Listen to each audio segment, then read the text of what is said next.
जय हिंद साथियों, लक्ष्य द विजन चैनल में आप सभी का हार्दिक स्वागत व अभिनंदन है। और आज हम लोग जो ईपीपी कांस्टेबल का संविधान से संबंधित जो सीरीज चल रहा है उसका 5वां क्लास लेकर हम लोग आए हैं। और इसमें आप लोग को पहले बताया गया है कि सारे प्रीवियस के क्वेश्चन है इसमें और संविधान से रिलेटेड है। तो मैं चाहूंगा आप लोग विशेषकर ध्यान दीजिएगा और ये वीडियो अंतिम तक जरूर देखिएगा आप लोग, ठीक है। तो देखते हैं हम लोग। इसमें पहला क्वेश्चन है, आज का पहला क्वेश्चन है, किस मौलिक अधिकार का उल्लंघन होने पर कोई भी नागरिक किस अधिकार का सहारा लेकर अदालत में जा सकता है। तो ध्यान दीजिएगा, नागरिक किस अधिकार का सहारा लेकर अदालत में जा सकता है। कहां? अदालत में जा सकता है। तो ध्यान दीजिएगा, इसमें पहला है समानता का अधिकार, स्वतंत्रता का अधिकार, संवैधानिक उपचार का अधिकार, उपयुक्त सभी। नहीं, इसमें से सी ऑप्शन सही हो जाएगा। क्या सही हो जाएगा? सी ऑप्शन सही हो जाएगा। आप लोगों को पता है कि अनुच्छेद 32 के तहत, अनुच्छेद 32 के तहत क्या है? तो संवैधानिक उपचारों का अधिकार है। क्या है? संवैधानिक उपचारों का अधिकार है। यानी ये किसमें है? तो अनुच्छेद 32 में। और अनुच्छेद 32 के तहत संवैधानिक उपचारों के अधिकार के तहत कहाँ जाया जा सकता है? यानी सुप्रीम कोर्ट। रिट दाखिल करने की जो शक्तियां है सुप्रीम कोर्ट का अनुच्छेद 32 के तहत, और हाई कोर्ट का है यानी उच्च न्यायालय का है अनुच्छेद 226 के तहत। ये चीजें याद रखेगा आप लोग, ठीक है। चलते हैं अगले क्वेश्चन पे। अगला क्वेश्चन है, धर्म की स्वतंत्रता का अधिकार किस अधिनियम में है? धर्म की स्वतंत्रता का अधिकार किस अधिनियम में है? तो ध्यान दीजिएगा आप लोग,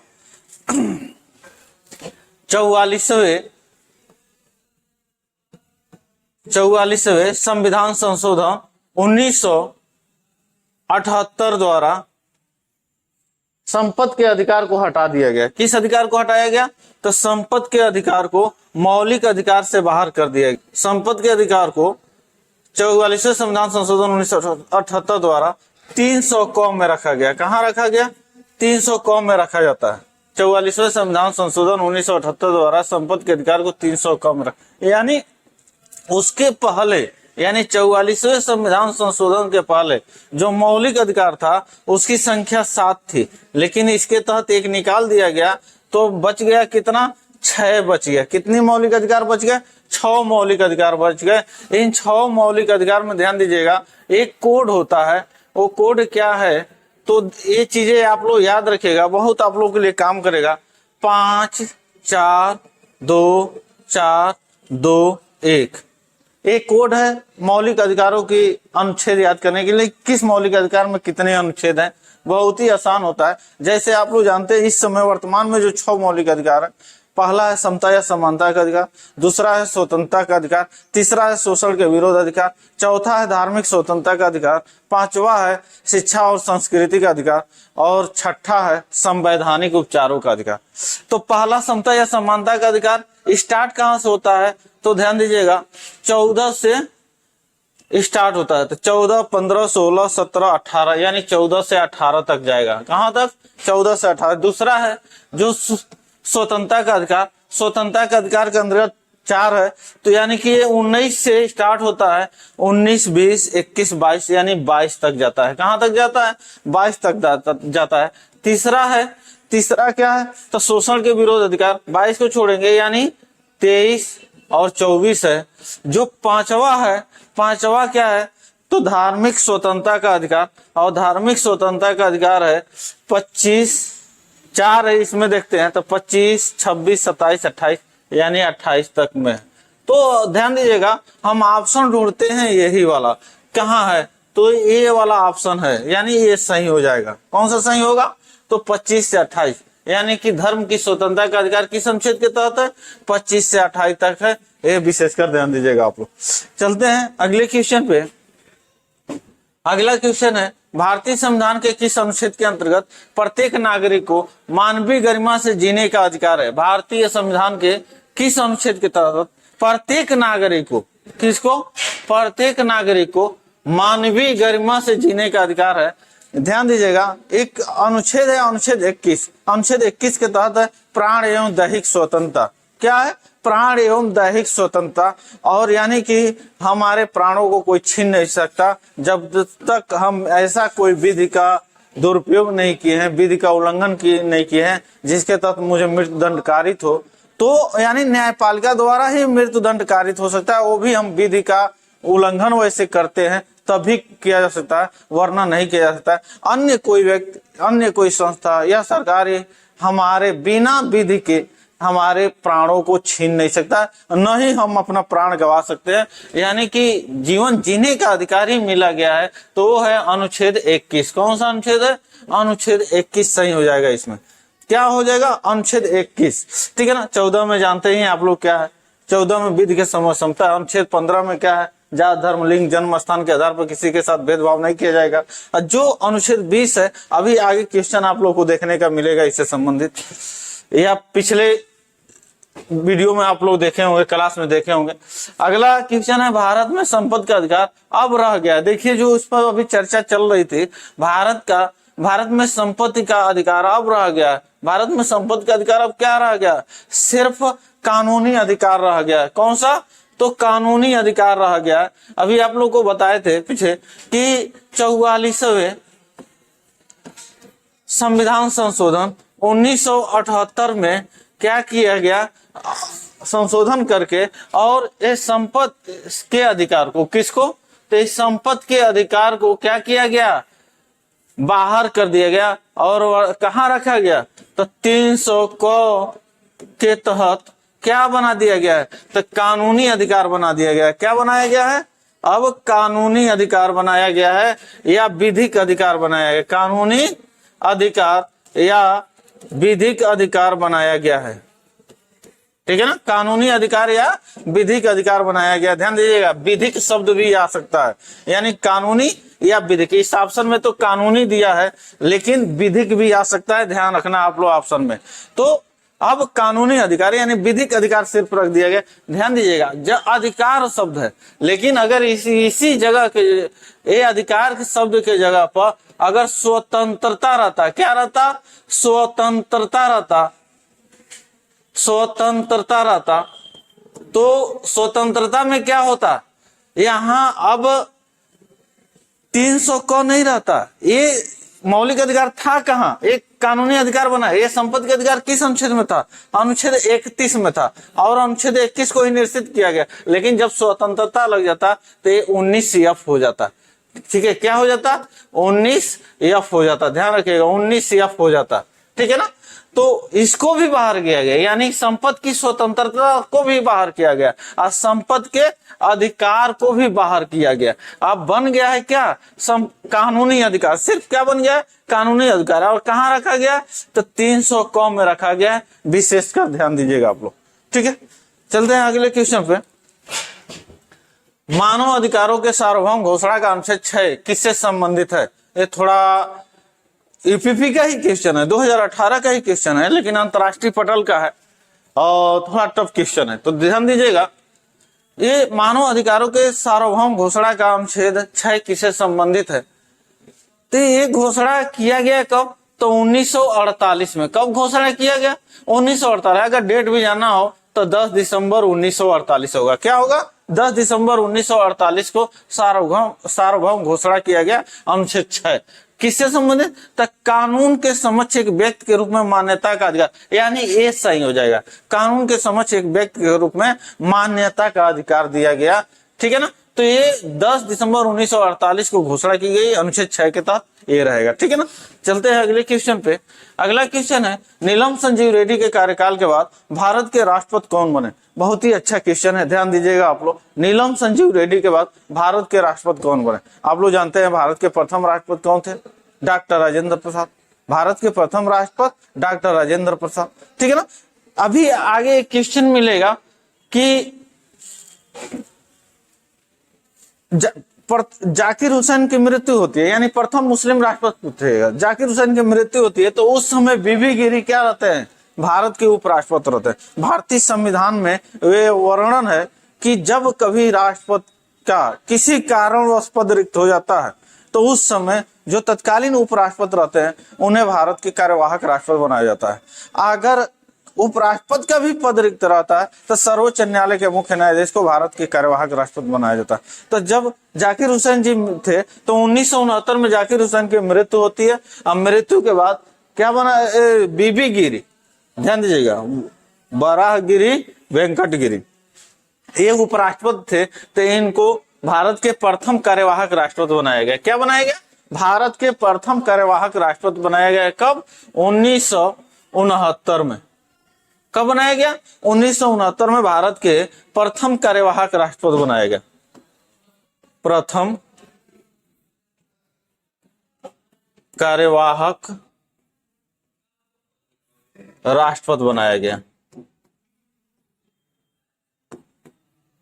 ठीक है, लेकिन 1969 में ही फिर यही बीबी गिरी ने राष्ट्रपति का चुनाव लड़ने के लिए उपराष्ट्रपति पद से त्याग पत्र देते हैं, तो ये भी पद रिक्त हो जाता है। यानी उपराष्ट्रपति का भी पद रिक्त हो जाता है, राष्ट्रपति का भी पद रिक्त हो जाता है। तब 1969 में ही एम हिदायतुल्लाह यानी मोहम्मद हिदायतुल्लाह भारत के सर्वोच्च न्यायालय के मुख्य न्यायाधीश थे। तो इन्हें भारत के दूसरे कार्यवाहक राष्ट्रपति बना दिया जाता है। दूसरे क्या बना दिया जाता है? कार्यवाहक राष्ट्रपति बना दिया जाता है। कार्यवाहक राष्ट्रपति बनाया जाता है, दूसरे कार्यवाहक राष्ट्रपति बनाया जाता है।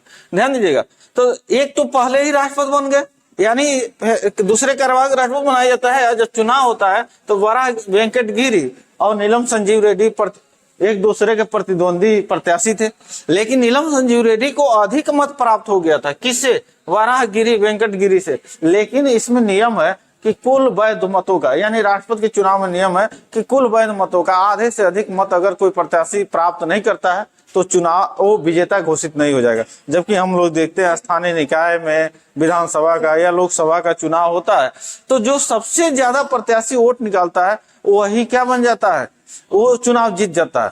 ठीक है ना, लेकिन इसमें ऐसा नहीं होता है। भले सबसे ज्यादा वोट प्राप्त किए लेकिन आधे से अधिक अगर मत प्राप्त नहीं किया तो आप विजेता घोषित नहीं होंगे। तो वराहगिरी से ज्यादा कौन? नीलम संजीव रेड्डी वोट निकाले थे, लेकिन वो आधे से अधिक नहीं थे। तो द्वितीय चक्र मतगणना होता है। ध्यान दीजिएगा, अब तक के इतिहास में सिर्फ एक बार द्वितीय चक्र मतगणना हुआ है। कब? तो 1969 में। और द्वितीय चक्र मतगणना से राष्ट्रपति कौन बने हैं? तो वेंकटगिरी बने हैं, यानी वराहगिरी वेंकटगिरी यानी बीबी गिरी बने हैं। ठीक है, तो ये तो पहले ही बन गए। फिर ध्यान दीजिएगा, उसके बाद से जाकिर हुसैन की एक मृत्यु होती है। कब? यानी कि क्वेश्चन आता है कि ऐसे कितने राष्ट्रपति हैं जिनका कार्यकाल के दौरान मृत्यु हुआ? तो दो ही है, एक जाकिर हुसैन और एक फखरुद्दीन अली अहमद। जाकिर हुसैन और फखरुद्दीन अली अहमद दो लोग हैं जिनकी मृत्यु हो जाती है कार्यकाल के दौरान, दोनों के दोनों मुस्लिम। ठीक है, वराहगिरी वेंकटगिरी राष्ट्रपति बन जाते हैं, फखरुद्दीन अली अहमद भी बन जाते हैं, मोहम्मद हिदायतुल्लाह कार्यवाहक ही रहते हैं। तो इसमें ऑप्शन में बचा कौन? तो ज्ञानी जैल सिंह, यानी नीलम संजीव रेड्डी के कार्यकाल के बाद भारत के राष्ट्रपति कौन बने? ज्ञानी जैल सिंह। और जो नीलम संजीव रेड्डी राष्ट्रपति बने थे तो ये निर्विरोध निर्वाचित हुए थे। यानी फिर जब ये चुनाव लड़ते हैं तो इनके खिलाफ कोई चुनाव ही नहीं लड़ता है और निर्विरोध निर्वाचित हो जाते हैं। तो यहाँ से भी क्वेश्चन बनता है कि भारत में अब तक एकमात्र निर्विरोध निर्वाचित होने वाले राष्ट्रपति कौन थे? तो कौन थे? तो नीलम संजीव रेड्डी थे। ये भी ध्यान रखिएगा आप लोग। ठीक है, चलते हैं अगले क्वेश्चन पे। अगला क्वेश्चन है, भारत का संविधान भारत के महान्यायाधीश की नियुक्ति का अधिकार देता है। ध्यान दीजिएगा, भारत के संविधान भारत के महान्यायाधीश की नियुक्ति, महान्यायाधीश की नियुक्ति अनुच्छेद 76 के तहत होती है। किस अनुच्छेद के तहत होती है? अनुच्छेद 76 के तहत महान्यायाधीश की नियुक्ति होती है। महान्यायाधीश के लिए योग्यता क्या होती है? ध्यान दीजिएगा, तो योग्यता यह होती है कि वह सर्वोच्च न्यायालय के न्यायाधीश बनने की योग्यता रखता हो। वह सर्वोच्च न्यायालय के न्यायाधीश बनने की योग्यता रखता। सर्वोच्च न्यायालय के न्यायाधीश बनने की योग्यता क्या है? तो वह भारत का नागरिक हो, 65 वर्ष की आयु प्राप्त न किया हो। उम्र वाला ध्यान दीजिएगा आप लोग, 65 वर्ष की आयु न प्राप्त किया। उसके बाद से 3 लाइन है जिसमें से एक शर्तें पूरा करना होता है। वो लाइन क्या है? तो एक या एक से अधिक राज्यों के उच्च न्यायालयों में लगातार 10 वर्ष तक वकालत किया हो, या एक या एक से अधिक राज्यों के उच्च न्यायालयों में लगातार 5 वर्ष तक न्यायाधीश के पद पर कार्य कर चुका हो, या राष्ट्रपति के विवेकानुसार विधि में पारंगत हो। अगर ऐसा होता है तो भारत के राष्ट्रपति भारत सर्वोच्च न्यायालय के न्यायाधीश बन सकते हैं। जो सर्वोच्च न्यायालय के न्यायाधीश बन सकता है वही भारत का महान्यायाधीश भी बन सकता है। तो ये योग्यता होनी चाहिए। नियुक्ति कौन करेगा? तो नियुक्ति राष्ट्रपति करता है। अब आते हैं ऑप्शन में राष्ट्रपति है कि नहीं, ध्यान दीजिएगा राष्ट्रपति है, यानी बी ऑप्शन सही है, राष्ट्रपति नियुक्ति करते हैं। यही जो महान्यायवादी होता है, महान्यायवादी ही भारत के प्रथम विधिक अधिकारी होते हैं। महान्यायवादी ही क्या होते हैं, भारत के प्रथम विधिक अधिकारी होते हैं। ध्यान दीजिएगा आप लोग, महान्यायवादी अनुच्छेद 88 के तहत, कौन सा अनुच्छेद, अनुच्छेद 88 के तहत दोनों सदनों में जाकर बैठ सकते हैं, भाषण दे सकते हैं, बोल सकते हैं, यानी अपनी सलाह रख सकते हैं, लेकिन किसी विधेयक पे वो मत नहीं दे सकते हैं, किसी विधेयक पे वो मत प्रकट अपना नहीं कर सकते। तो विशेषकर ध्यान दीजिएगा ये महान्यायवादी है। ध्यान दीजिएगा अगला क्वेश्चन है, निम्नलिखित में से कौन सा गलत है, यानी इसमें से हम लोग को गलत चूज करना है।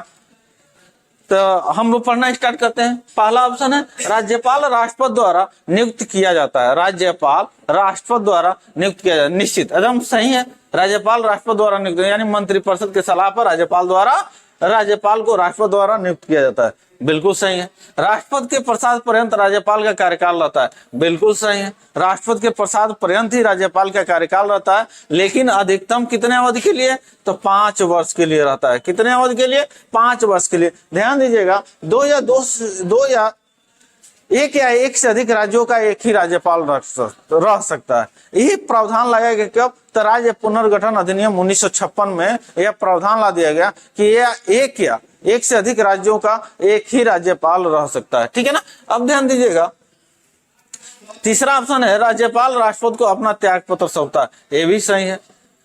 चौथा ऑप्शन है 30 वर्ष की आयु का व्यक्ति राज्यपाल बन सकता है, गलत है।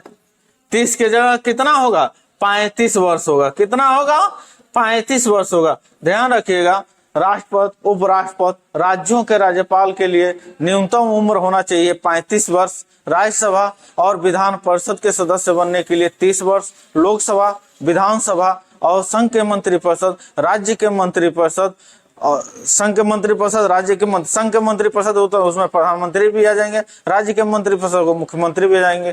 तो इनके लिए 25 वर्ष होता है। स्थानीय निकाय के सदस्यों के लिए 21 वर्ष होता है। इतना याद रखिएगा, उम्र से नहीं छूटेगा आप लोग का। तो इस क्वेश्चन के हिसाब से क्या ऑप्शन सही हो जाएगा, तो कौन सा गलत है, गलत हमको चूज करना है, यानी डी गलत है, यानी डी ऑप्शन के हिसाब से सही हो जाएगा, ठीक है। चलिए अगले क्वेश्चन देखते हैं। अगला है भारत के केंद्रीय रेल मंत्री को यानी कि सलाह पर द्वारा नियुक्त किया जाता है, यानी किसके सलाह पर किसके द्वारा नियुक्त किया जाता है। ये भी यूपी कांस्टेबल 2026-10-2018 का। इस क्वेश्चन पर बोर्ड ने भी गलत आंसर दिया था। उन्होंने लगाया था राष्ट्रपति की सलाह पर प्रधानमंत्री द्वारा नियुक्त किया जाता है। मतलब बोर्ड भी इतनी बड़ी गलती कर दी थी इतने आसान क्वेश्चन पे कि इस क्वेश्चन का कोई मतलब ही नहीं है, इतना ईजी है, ठीक है ना। तो ध्यान दीजिएगा आंसर क्या है इसका, बाद में फिर इस पर लड़के शिकायत किए तब जाकर सही हुआ। इसका आंसर क्या होगा, प्रधानमंत्री की सलाह पर राष्ट्रपति द्वारा किया जाता है। किसके सलाह पर, तो प्रधानमंत्री के सलाह पर किसके द्वारा किया जाता है, राष्ट्रपति द्वारा किया जाता है, राष्ट्रपति द्वारा किया जाता है। ध्यान रखिएगा प्रधानमंत्री की सलाह पर राष्ट्रपति। अनुच्छेद 74 के तहत मंत्रिपरिषद का गठन किया जाता है। अनुच्छेद 74 के तहत क्या किया जाता है, मंत्रिपरिषद का गठन किया जाता है। और मंत्रिपरिषद का मुखिया कौन होता है, प्रधानमंत्री होता है। ध्यान दीजिएगा जब लोकसभा का चुनाव होता है और लोकसभा का चुनाव होने के बाद जो पूर्ण बहुमत से पार्टी आती है तो वहां तो राष्ट्रपति विवश है उस पार्टी को निमंत्रण देने के, सरकार बनाने के लिए निमंत्रण देने के लिए। लेकिन अगर किसी पार्टी की पूर्ण बहुमत नहीं आती है तो वहां राष्ट्रपति से आशा तो यही किया जा सकता है जो सबसे बड़ी पार्टी आ रही हो उन्हीं को निमंत्रण दे सरकार बनाने के लिए।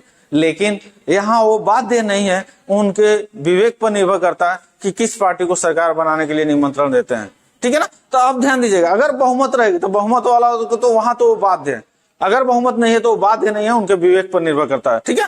तो जो पार्टी स्वीकार करती है सरकार बनाने के लिए तो सबसे पहले वो अपना एक नेता चुनती है और वही नेता प्रधानमंत्री पद का शपथ लेता है। और किस अनुच्छेद के तहत लेता है, तो अनुच्छेद 75(1) के तहत लेता है। किस अनुच्छेद के तहत, तो अनुच्छेद 75(1) के तहत लेता है। ध्यान दीजिएगा आप लोग, किस अनुच्छेद के तहत? अनुच्छेद 75। 74 के तहत मंत्रिपरिषद का गठन होता है और 75(1) के तहत वो क्या लेता है?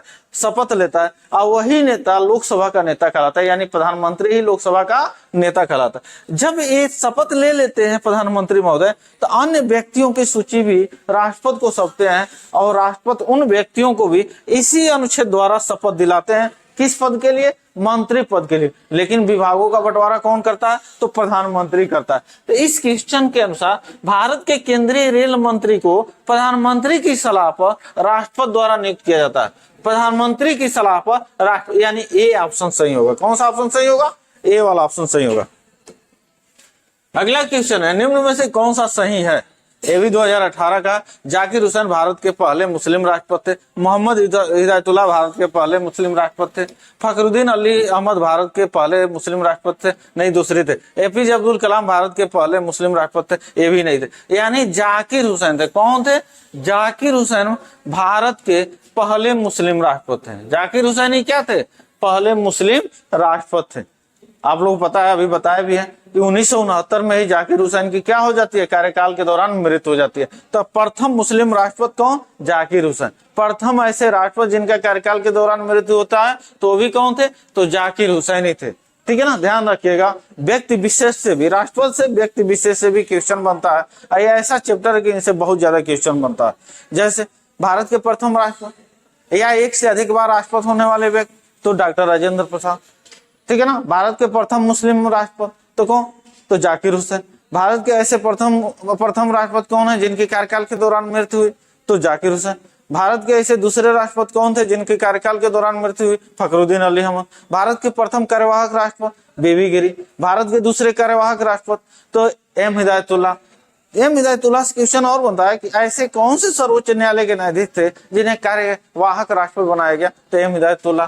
ठीक है ना। फिर क्वेश्चन बनता है कि ऐसे कौन से राष्ट्रपति हुए जो द्वितीय चक्र मतगणना का प्रयोग करना पड़ा? तो बीबी गिरी। यानी द्वितीय चक्र मतगणना से राष्ट्रपति कौन बने? बीबी गिरी। निर्विरोध निर्वाचित होने वाला राष्ट्रपति तो नीलम संजीव रेड्डी है। प्रथम दलित राष्ट्रपति तो KR नारायणन है। दूसरे दलित राष्ट्रपति रामनाथ कोविंद है।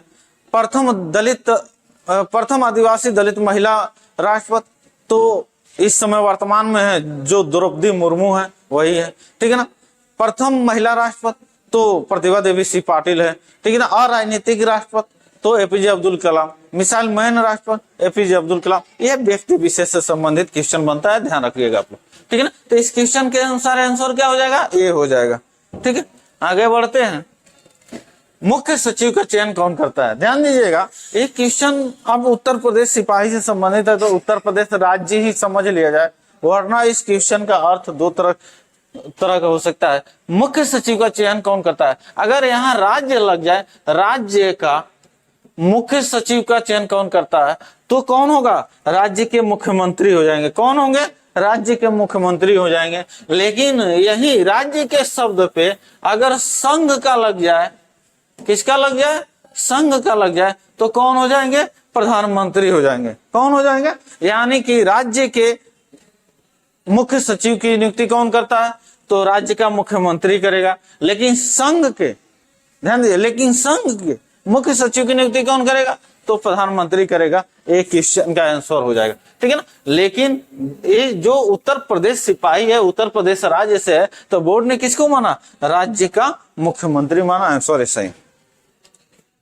चलिए अगले क्वेश्चन बात है, भारत में सशस्त्र बलों का सुप्रीम कमांडर कौन है? भारत में सशस्त्र बलों का सुप्रीम कमांडर कौन है? ध्यान दीजिएगा, राष्ट्रपति को अनुच्छेद 53 के तहत, अनुच्छेद 53 के तहत समस्त संघीय कार्यपालिका का अधिकार दिया गया। समस्त संघीय कार्यपालिका का अधिकार दिया गया, यानी बोला गया अनुच्छेद 53 के तहत समस्त संघीय कार्यपालिका शक्ति राष्ट्रपति में निहित होगी। समस्त संघीय कार्यपालिका शक्ति किसमें निहित होगी? राष्ट्रपति में निहित होगी। ठीक है ना। तो सशस्त्र बलों का, किसका? सशस्त्र बलों का सुप्रीम कमांडर। तो ये 53 के आगे ना कोष्टक में 2 लग जाएगा। क्या लग जाएगा? 2, यानी 53(2) के तहत सशस्त्र बलों का सुप्रीम कमांडर कौन है? राष्ट्रपति है। कौन है? राष्ट्रपति है। सुप्रीम कमांडर कौन है? राष्ट्रपति है। लेकिन अगर क्वेश्चन पूछे, अनुच्छेद पूछे तो किस अनुच्छेद के तहत? तो अनुच्छेद 53(2) के तहत। विशेषकर ध्यान रखिएगा आप लोग। ठीक है। अगला है, लोकसभा में राज्यों को किस आधार पर सीटें आवंटित होती है? लोकसभा में राज्यों को किस आधार पर सीटें आवंटित होती है? तो ध्यान दीजिएगा, जनसंख्या के आधार पर सीटें आवंटित होती है। किस आधार पर? जनसंख्या। 1971 की जनगणना को अभी तक माना जा रहा है। 1971 के जनगणना को मानते हुए बोला गया है कि 2026 तक सीटें यथावत रहेगी। 2026 तक क्या रहेगी? सीटें यथावत रहेगी। लेकिन ध्यान दीजिएगा, जो दो लोकसभा में 2 एंग्लो इंडियन समुदाय से सदस्य पर मनोनीत होते थे, उनकी सदस्य क्या समाप्त, उनकी प्रक्रिया समाप्त कर दी गई है। ठीक है, अगला क्वेश्चन है, अखिल भारतीय सेवाओं की नियुक्ति कौन करता है? नहीं, बहुत ही बढ़िया क्वेश्चन है। अखिल भारतीय सेवाओं की नियुक्ति कौन करता है? तो ध्यान दीजिएगा, अखिल भारतीय सेवाओं की नियुक्ति कौन करता है? राष्ट्रपति करता है। अगर वही आए किस अनुच्छेद के तहत, तो ध्यान दीजिएगा, जब अनुच्छेद की बात करें, किस अनुच्छेद के तहत, ठीक है ना, तो जब अनुच्छेद की बात करें तो अनुच्छेद क्या हो जाएगा? अनुच्छेद 309 हो जाएगा। कि कौन सा अनुच्छेद? 309 के। ध्यान दीजिएगा, ये अखिल भारतीय सेवाओं की नियुक्ति कौन करता है? तो अखिल भारतीय सेवाओं की नियुक्ति की जब बात करते हैं तो नियुक्ति तो राष्ट्रपति करते हैं। कौन सा अनुच्छेद? अनुच्छेद 309 के तहत। लेकिन जब पद सृजित करने की बात आए, क्या पद सृजित करने की बात आए, ठीक है ना, तो पद सृजित कौन करेगा? तो ध्यान दीजिएगा, राज्यसभा करेगा। कौन करेगा? राज्यसभा करेगा। ठीक है ना, कौन करेगा? राज्यसभा। अब किस अनुच्छेद के तहत करेगा? तो 312 के तहत। 312 के तहत करेगा। ध्यान दीजिएगा, 312 के तहत, अनुच्छेद 312 के तहत करता है। ठीक है ना, लेकिन अगर राज्यसभा ऑप्शन में नहीं आता है तो क्या आ सकता है? तो राज्यसभा के सभापति कौन है? तो उपराष्ट्रपति है। कौन है? उपराष्ट्रपति है। तो अगर राज्यसभा ऑप्शन में नहीं आएगा तो क्या आएगा? उपराष्ट्रपति आएगा। कौन क्या आएगा? उपराष्ट्रपति। तो उसी को सही मान, यानी इस क्वेश्चन के अनुसार आंसर क्या सही हो जाएगा? तो राष्ट्रपति सही हो जाएगा। ठीक है, चलिए आगे बढ़ते हैं। केंद्र की कार्यपालिका शक्ति निहित होती है। अभी पीछे बताया गया है, केंद्र की कार्यपालिका शक्ति राष्ट्रपति में निहित होती है। किस अनुच्छेद के तहत? तो अनुच्छेद, कौन सा अनुच्छेद होगा? अनुच्छेद 53 के तहत। ठीक है ना, किस अनुच्छेद के तहत? अनुच्छेद 53। अनुच्छेद 52 के तहत, अनुच्छेद 52 के तहत इनका पद का जिक्र किया गया। किसका जिक्र किया गया? अनुच्छेद 52 के तहत पद का। अनुच्छेद 53 के तहत शक्ति, कार्यपालिका शक्ति का। अनुच्छेद 54 के तहत उनके निर्वाचक मंडल की बात की गई है। अनुच्छेद 55 के तहत उनके चुनाव की रूप पद्धतियां बताई गई है। और अनुच्छेद 56 के तहत उनका कार्यकाल निर्धारित किया गया। इस तरह से अनुच्छेद आगे भी होगा, उसमें चर्चा कर लेंगे हम लोग। ठीक है, चलिए अगला क्वेश्चन है, राज्यसभा के सदस्य का कार्यकाल कितने वर्ष का होता है? ध्यान दीजिएगा, राज्यसभा के सदस्यों का कार्यकाल 6 वर्ष का होता है।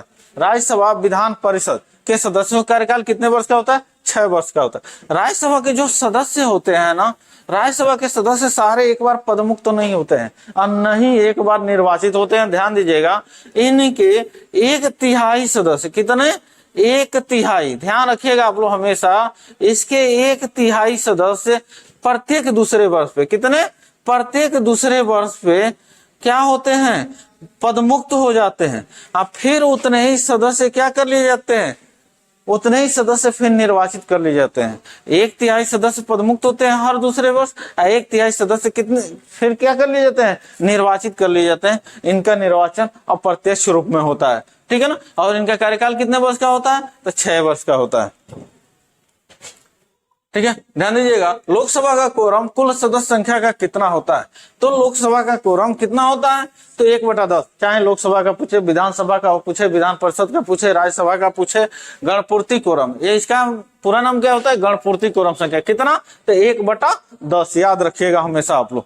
ठीक है, अगला क्वेश्चन है, राज्यसभा के सदस्य अवधि कितनी होती है? वही वाला फिर क्वेश्चन उठा दिया, यानी 6 वर्ष होता है। कितना होता है? 6 वर्ष होता है। ठीक है, ध्यान दीजिएगा, अगला है, भारत के वर्तमान राष्ट्रपति कौन है? ध्यान दीजिएगा, भारत के वर्तमान राष्ट्रपति कौन है? तो प्रतिभा देवी सिंह पाटिल गलत, प्रणब मुखर्जी गलत, अब्दुल कलाम गलत, उपरोक्त में से कोई नहीं, यही सही हो जाएगा। लेकिन ये 2013 का क्वेश्चन है। अब ध्यान दीजिएगा वर्तमान में कौन है, तो द्रौपदी मुर्मू है। कौन है? द्रौपदी मुर्मू है। वर्तमान में कौन है? द्रौपदी मुर्मू। याद रखिएगा हमेशा, वैसे आप लोगों को याद भी होगा। ठीक है, अगला है तेलंगाना राज्य किस राज्य के विघटन से बनने वाला है? तेलंगाना राज्य, ये 2013 का क्वेश्चन है। कब का है? तो 2013 का क्वेश्चन है। ठीक है, तो बनने वाला है, लेकिन अब जब क्वेश्चन आएगा तो बन गया है। कौन सा, किस राज्य से अलग होकर बना है, ऐसा क्वेश्चन आ जाएगा कि तेलंगाना राज्य किस राज्य से विघटन होकर अलग बना है या अलग होकर अलग प्रदेश बना है, ऐसे क्वेश्चन बन जाएगा। तो ध्यान दीजिएगा, इसमें आंसर क्या हो जाएगा? आंध्र प्रदेश। क्या हो जाएगा? आंध्र प्रदेश। और राजधानी कहाँ है? तो हैदराबाद। राजधानी कहाँ है? हैदराबाद। अब ध्यान दीजिएगा, दोनों का संयुक्त रूप से जब बना ना अलग हुआ, तो दोनों का संयुक्त रूप से बोला गया कि 10 वर्ष तक राजधानी हैदराबाद ही रहेगा। लेकिन आंध्र प्रदेश की राजधानी क्या है? अमरावती है। आंध्र प्रदेश की राजधानी कहाँ है? अमरावती है। और तेलंगाना की राजधानी हैदराबाद। ये चीजें याद रखिएगा। तो ध्यान दीजिएगा दोस्तों, ये आज का वीडियो कैसा लगा? अगर आप लोगों को बेहतरीन लगा हो तो कमेंट तो आप लोग जरूर करिए, कमेंट करना ना भूलें। वही हम लोग का एक हौसला अफजाई का काम करता है। ठीक है, वही कहीं ना कहीं एक टीचर को ऊर्जावान बनाता है। कमेंट ही आपका लाइक ही ऊर्जावान बनाता है। तो मैं चाहूंगा कि अधिक से अधिक आप लोग वीडियो को देखें, लाइक करें, कमेंट करें वीडियो पे, और शेयर भी करें, और साथ ही साथ अपने मित्र मंडली में इस चैनल को सब्सक्राइब करने के लिए भी चर्चाएं करें। और अभी आप लोगों का साथ चाहिए, प्यार चाहिए।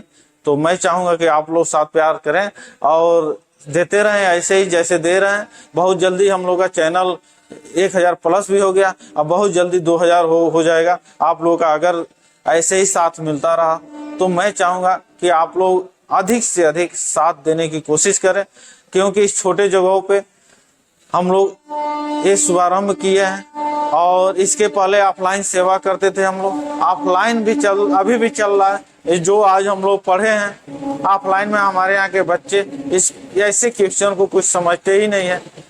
वो ढूंढते हैं कि हमारे यहाँ टेस्ट में कि संविधान से कितने क्वेश्चन है, संविधान से क्वेश्चन आते ही पहले उसी को मारते हैं। इतने तेज तरार बन गए हर सब्जेक्ट में, चाहे मैथ हो, रीजनिंग हो, जीएस हो, सब में हमारे ऑफलाइन जो बैच के लड़के हैं। उम्मीद करता हूं कि इस बार पिछले बार से भी बेहतर रिजल्ट देंगे। और माँ सरस्वती से यही कामना है कि उन लोगों का मन और ध्येय लगा रहे और उनका जो ध्येय लक्ष्य है वो पूरा हो। जय हिंद, जय भारत।